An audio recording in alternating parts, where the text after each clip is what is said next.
construction here because on the ancient times, here was the entrance of the temple. And you see the walls are still destroyed. But if you go to Isaiah in the Old Testament, that is a verse in Isaiah 49, verse 15.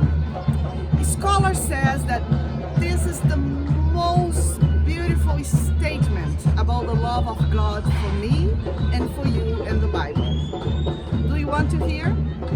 Listen.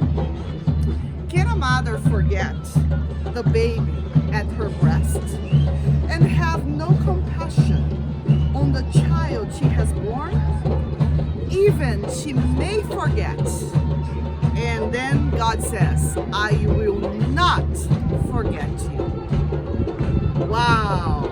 And then if you go further, the Bible says, if this is not enough for you, that I'm a God who never forgets you, the Bible says in verse 16, because I have your name engraved in my hands.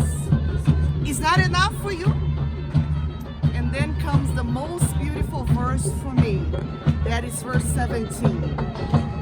See, I have engraved your name in my hands, and your walls that are destroyed in your life are still before me.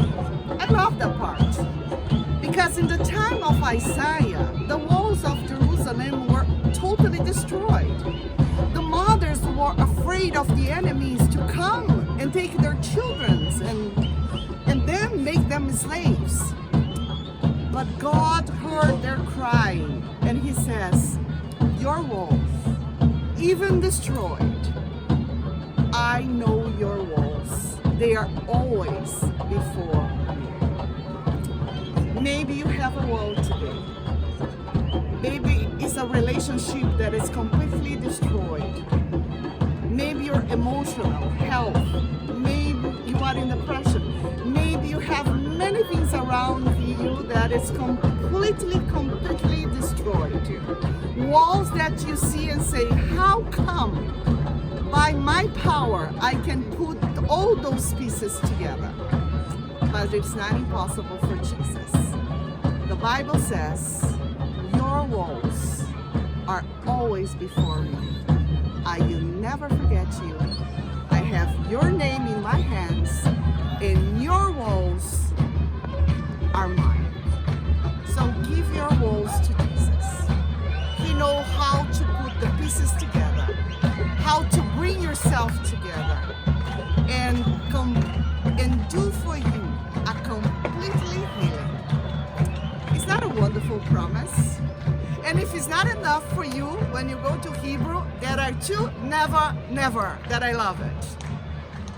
I will never forsake you.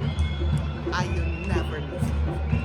So today's the day to believe, to come to God and say, Lord, take my walls. They are destroyed. But I believe in your word that you never forget me. And my walls, you can completely rebuild and bring together. May God bless you as you trust in Jesus and His completely healing in your life.